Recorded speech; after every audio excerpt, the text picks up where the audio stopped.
मानसिक बीमारी से ग्रस्त नास्तिकों ने वेदों पे कुछ प्रश्न उठाए पृथ्वी के बारे में दिया हुआ है और सूर्य के चारों ओर चक्कर लगा रही है। दरअसल इस मंत्र में ये जो पयो दुहाना लिखा हुआ है, इसका मतलब होता है दूध दुहाती हुई अर्थात दूध देती हुई, और ऐसा पृथ्वी के लिए तो बिल्कुल भी फिट नहीं बैठता। इसी में आगे का जो मंत्र है, इसमें ये लिखा हुआ है वरुण और अन्य देवों को आहुतियां दे। अब वरुण और अन्य देवों को आहुतियां देने के लिए और इस पयो दुहाना दोनों वर्ड को अगर जोड़े तो इससे पता चलता है कि यह गाय के लिए इस्तेमाल हो रहा है, क्योंकि गाय ही दूध देती है, घी देती है, तो ये देवताओं के आहुतियां देने की बात। ये वही लोग हैं जो कक्षा 1 तो पढ़े लेकिन आगे की कक्षाएं छोड़कर सीधे डिग्री लेने पहुंच गए।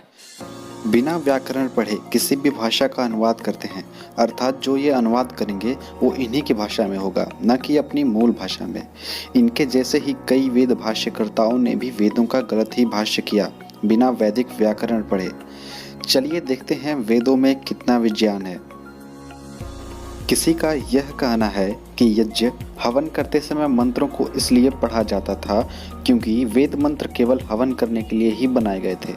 चलिए जानते हैं हवन करते समय मंत्र क्यों पढ़ा जाता है। सबसे पहले जानेंगे मंत्र किसे कहते हैं। निरुक्त में मंत्रा मनात अर्थात मन से संचारित होने वाली प्रक्रिया को मंत्र कहा है। शतपथ ब्राह्मण में वाग्वय मंत्र अर्थात परिष्कृत वाणी से उच्चारित शब्द श्रृंखला को मंत्र बताया है, अर्थात मंत्र नाम है विचार का और इसी शब्द से मंत्री शब्द बना है, अर्थात विचार करने वाला। राजमंत्री अर्थात राजकर्मों का विचार करने वाला कहता है। अब जानते हैं कि हवन के समय मंत्र क्यों पढ़ते हैं। हवन के समय मंत्र इसलिए पढ़ा जाता है क्योंकि मंत्रों में वह व्याख्यान है कि जिससे होम करने में लाभ विदित हो जाए और मंत्रों की आवृत्ति होने से कंठस्थ रहे, वेद पुस्तकों का पठन पाठन और रक्षा भी होता रहे। इन्होंने एक मंत्र पेश किया है जो इस प्रकार है। या गौरवर्तनी पर्येति निष्कृतम पयो दुहाना व्रतनिर्वारतः सा पब्रुवाड़ा वरुणाय दाशुषे देवेभ्यो दाशद विषा विवस्वते। जब इस मंत्र का हम पद पाठ पढ़ते हैं तो कुछ ये इस प्रकार है। या गौ वर्तनी पर्येति निकृतम पयः दुहाना व्रतनी अवारतः सा पब्रुवाड़ा वरुणाय दाशुषे देवेभ्यः दाशत हविषा विवस्वते। अर्थात या गौरव जिस जिसका नाम गौ कह आए हैं सो लोग अपने अपने मार्ग में घूमता और पृथ्वी अपनी कक्षा में सूर्य के चारों ओर घूमती है। अर्थात परमेश्वर ने जिस जिसके घूमने के लिए जो मार्ग निष्कृत अर्थात निश्चय किया है उस मार्ग में सब लोग घूमते हैं।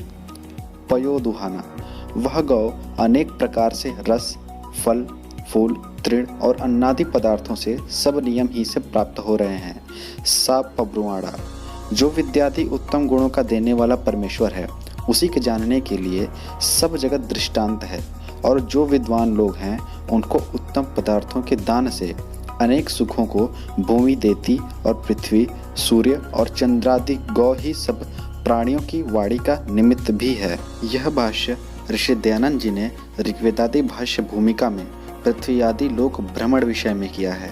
इस मंत्र में जो गौ शब्द आया है वह पृथ्वी के लिए है। आइए इसका प्रमाण हम निघंटु से देखते हैं। निघंटु एक वैदिक व्याकरण शास्त्र है। निघंटु के प्रथम अध्याय के पहले खंड में पृथ्वी नाम है जिसमें गौ शब्द भी है, अर्थात गौ शब्द से पृथ्वी नाम भी लिया है। अब प्रश्न उठाया गया है पयो दुहाना शब्द पे, जिसका अर्थ इन्होंने दूध दुहाना लिखा है। चलिए जानते हैं इस शब्द का वास्तविक अर्थ क्या है। पयो शब्द का मूल पद है पयः, जो जल नाम भी है। इसका अर्थ दूध भी होता है, परंतु वेदों में जो शब्द होते हैं वह यौगिक होते हैं, इसलिए प्रकरण अनुसार ही शब्दों का अर्थ लिया जाता है। पयः शब्द यहाँ यौगिक शब्द है जिसका अर्थ जलादि पदार्थ से है। अमरकोश जो कि संस्कृत शब्दों का प्राचीन शब्दानुशासन है, इसमें भी जल का पर्यायवाची पयः शब्द है, अर्थात पयः शब्द का अर्थ चारों वेदों में जलादि पदार्थों के रूप में हुआ है, न कि केवल दूध अर्थ के रूप में। आचार्य यास्क ने निरुक्त 3.2.1 में केवल इतना ही कहा है कि पयः वह है जो पीने के लिए है। सांख्यान ब्राह्मण 2.1 में पयः को सब औषधियों का रस कहा गया है। वैदिक निघंटु में पयः शब्द का वर्गीकरण रात्रि नाम उदक नाम ज्वलित कर्मा तथा अन्य नामों में किया गया है। निघंटु के दूसरे अध्याय के 12वें खंड में अन्न नाम है, जिसमें पयः शब्द है, अर्थात पयः शब्द से अन्न शब्द का भी ग्रहण है। ऋग्वेद में पयः शब्द अपने अन्य रूपों सहित 107 स्थानों पर प्रकट हुआ है। इनमें से 48 स्थानों पर सायणाचार्य द्वारा इसका अर्थ दूध किया गया है। 35 स्थानों पर सोम या रस अर्थ किया है। वहीं ऋषि दयानंद जी ने ऋग्वेदादि भाष्य भूमिका में पयः शब्द का अर्थ रस, फल, फूल इत्यादि अन्नादि पदार्थों को लिया है, जो वैदिक निघंटु शास्त्र अथवा अन्य वैदिक व्याकरण शास्त्र के अनुकूल है। आते हैं दुहाना शब्द पे। वेदों में किसी भी शब्द का रूढ़ि अर्थ नहीं होता है, यौगिक या योग रूढ़ि अर्थ होता है, और दुहाना शब्द का भी यहाँ यौगिक अर्थ लिया गया है, जो दुहम धातु से बना है।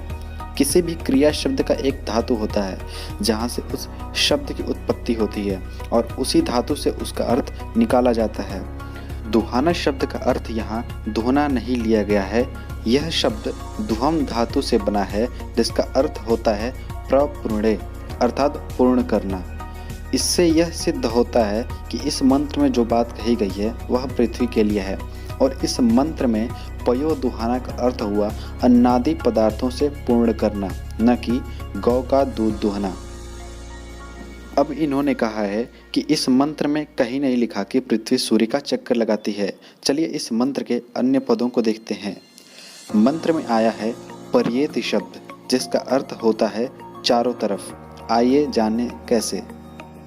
पर्येति शब्द बना है परे शब्द से, और परे शब्द बना है परि प्लस अखिलक्षणे प्लस घे शब्दों से। प्रमाण शब्द कल्पद्रुम। परि का अर्थ होता है चारों ओर से। इसका प्रमाण आपको हम चतुर्वेदी संस्कृत डिक्शनरी से दे रहे हैं। इस मंत्र में आगे व्रतनी शब्द आया है। अब इस शब्द को देखते हैं। इसका मूल शब्द है व्रत, और यह बना है वृत धातु से, जिसका अर्थ होता है वर्तने, अर्थात आगे जाना अथवा गति करना। प्रमाण धातु पाठ माधवीय धातु वृत्ति। अर्थात पर्येति शब्द का अर्थ हुआ चारों तरफ और व्रतनी शब्द का अर्थ हुआ गति करना। अर्थात इस मंत्र में साफ साफ आया है सूर्य के चारों तरफ गति करना, अर्थात सूर्य का चक्कर लगाना। इस मंत्र में हमने प्रमाणित कर दिया कि पृथ्वी सूर्य के चारों तरफ गति करती है, अर्थात चक्कर लगाती है। अगला मंत्र है आयम गौः पृश्री नर क्रमी तसदन मातरम पुरः पितरम च प्रचंतस्व। यजुर्वेद 3:6। अर्थात यह गोल रूपी पृथ्वी पालने करने वाले सूर्य लोक के आगे आगे व अपनी योनि रूप जलों के साथ वर्तमान अच्छी प्रकार चलती हुई अंतरिक्ष अर्थात आकाश में चारों तरफ घूमती है। सबसे पहली बात कि यह मंत्र को श्लोक कह रहे हैं, पहली गलती तो इन्होंने यही कर दी। आगे देखिए और भी गलतियां करेंगे। ये जो तीसरे अध्याय का छठा श्लोक पेश करते हैं, यहाँ पे जब इस मंत्र को आप तोड़िएगा तो शब्द आता है आक्रमण। इसको इन्होंने चारों तरफ घूमती हुई बता दिया, जबकि आक्रमण का मतलब होता है हमला करना। आप किसी भी डिक्शनरी में उठाकर देख लीजिए, कहीं भी आक्रमण का मतलब हमला करना दिया। अब इन्होंने प्रश्न खड़ा किया है आक्रमित शब्द पे। अगली गलती इन्होंने यहाँ की आक्रमित को आक्रमण कह दिया। खैर चलिए अब आक्रमित शब्द को देखते हैं। आक्रमित शब्द बना है क्रम धातु से, जिसका अर्थ होता है पाद विक्षेपे, अर्थात आगे बढ़ना। क्रम धातु का ही लट लकार के एक वचन के प्रथम पुरुष में क्राम्यति शब्द हो जाता है। अतः आक्रमित शब्द का अर्थ हुआ आगे बढ़ना, न कि आक्रमण करना। अब इनका कहना है यह मंत्र पृथ्वी के स्थिर या घूमने से दूर दूर का संबंध नहीं रखता है, जबकि इसी मंत्र में गौ शब्द भी आया है, और हमने आपको पहले गौ शब्द का प्रमाण देते हुए बताया है कि गौ शब्द पृथ्वी के लिए भी प्रयुक्त हुआ है। निरुक्त भी एक व्याकरण शास्त्र है। निघंटु के अलावा हम निरुक्त का भी प्रमाण देते हैं। गौरिति पृथ्व्या नामधेयम यद दूरम दूरम गता भवति यच्चास्याम भूतानि गच्छति। निरुक्त 2:5। अर्थात यहाँ से भी सिद्ध होता है गौ नाम पृथ्वी का है। अजमेर पब्लिकेशन का जो ऋग्वेद है, इसमें दूसरे मंडल के 12वें सूक्त के दूसरे मंत्र को देखिए। इस मंत्र का अर्थ ये बताते हैं कि हे विद्वान पुरुषों, जो चलायमान अति विरल और तरल पदार्थों से बनी भूकंपों से कांपती हुई पृथ्वी को दृढ़ करता है। इस मंत्र को बहुत प्रयास किए बदलने का, तभी इसे लिखते हैं कि दृढ़ करता। जबकि एक दूसरे वेद जिसका भाष्य वेद प्रकाश शर्मा ने किया है, इनमें इसी का भावार्थ है, हे मनुष्यों, उन इंद्रदेव ने विशाल आकाश को मापा, भूलोक को धारण किया तथा भूकंपों से कांपती हुई पृथ्वी को मजबूत आधार प्रदान करके आग उगलते पर्वतों को स्थिर किया। तो इससे साफ पता चलता है कि पृथ्वी को एक आधार प्रदान करने की बात हो रही है, स्थिर करने की बात। ऋषि दयानंद इस मंत्र का भाष्य करते हुए यह लिखते हैं कि हे विद्वानों, जो चलती हुई पृथ्वी को धारण करता है, जो अत्यंत कोपयुक्त शत्रुओं के समान वर्तमान मेघों को छिन्न भिन्न करता, जो अत्यंत बहुत विस्तार वाले पृथ्वी आदि दो दो लोकों के बीच भाग का विशेषता से मान करता है, जो प्रकाश को धारण करता है, वह सब पदार्थों को अपने प्रताप से छिन्न भिन्न करने वाला सूर्य जानने योग्य है। उसके नीचे भावार्थ में ऋषि दयानंद लिखते हैं, हे मनुष्यों, जो ईश्वर बिजली व सूर्य को न रचे तो चलते हुए बड़े बड़े भूलोकों को कौन धारण करे, कौन मेघ को वर्षावे और कौन अंतरिक्ष को अपने प्रकाश से पूरित करे। इस मंत्र के भाष्य में कहीं नहीं लिखा कि पृथ्वी को दृढ़ करता है। तथागत अजीत ने आखिर किसके वेद भाष्य को लेकर ऋषि दयानंद के नाम का बता दिया। यही इन गपोड़ेबाजी नास्तिकों की करतूत होती है, मतलब काम किसी और का, दोष किसी और को। अथर्ववेद में 12वें मंडल का पहला 11वां मंत्र, इस मंत्र में भी बताया गया है कि अनेक रूपों वाली विस्तृत और अचल भूमि की इंद्र रक्षा करता है, यानी कि पृथ्वी के लिए अचल शब्द यूज हुआ है। फिर इसी में 17वां मंत्र देखिए, इस मंत्र का अर्थ है हम सदा विस्तृत और अचल भूमि पर विचरण करें, यानी कि यहाँ भी पृथ्वी के लिए अचल शब्द इस्तेमाल हुआ है। इसी तरह से यजुर्वेद के 32वें अध्याय के 6ठे मंत्र में भी दिया हुआ है पृथ्वी च दृढ़ायेन, अर्थात कि जिस देवता ने पृथ्वी को स्थिर किया। तो देखा आपने, पृथ्वी के लिए ये सारे शब्द यूज हुए हैं, दृढ़ किया, स्थिर किया, अचला, जबकि अचला का मतलब होता है गतिहीन, और अचला पृथ्वी का एक पर्यायवाची भी है संस्कृत में, यानी कि वो गतिहीन। अब इनकी मूर्खता देखिए, वेदों के इनको मूलभूत चीजें नहीं पता और ये चले वेदों का खंडन करने। ये जरा बताएं, अथर्ववेद में मंडल कहाँ से चलने लगे? अथर्ववेद में कांड चलते हैं। ये है इनकी गपोड़ लीला। अब इनका बताया हुआ मंत्र भी देख लेते हैं। अथर्ववेद के 12वें कांड के पहले सूक्त के 11वें मंत्र में ध्रुवाम शब्द आया है, जिस पर यह कह रहे हैं कि इस मंत्र में पृथ्वी के लिए अचल शब्द प्रयोग हुआ है। मोइनियर विलियम्स ने ध्रुव का अर्थ परमानेंट, लास्टिंग, इटर्नल, अनचेंजेबल आदि किया है। इस मंत्र में भी कहीं नहीं लिखा कि पृथ्वी रुकी हुई है। अब कहिए अजीत जी, झूठ तो आपकी पकड़ी गई। खैर, आप भी जिनकी किताब की नकल करते हुए अपनी वीडियो बनाते हैं, उनकी किताब की भी पोल खुल रही है और आगे भी खुलती रहेगी।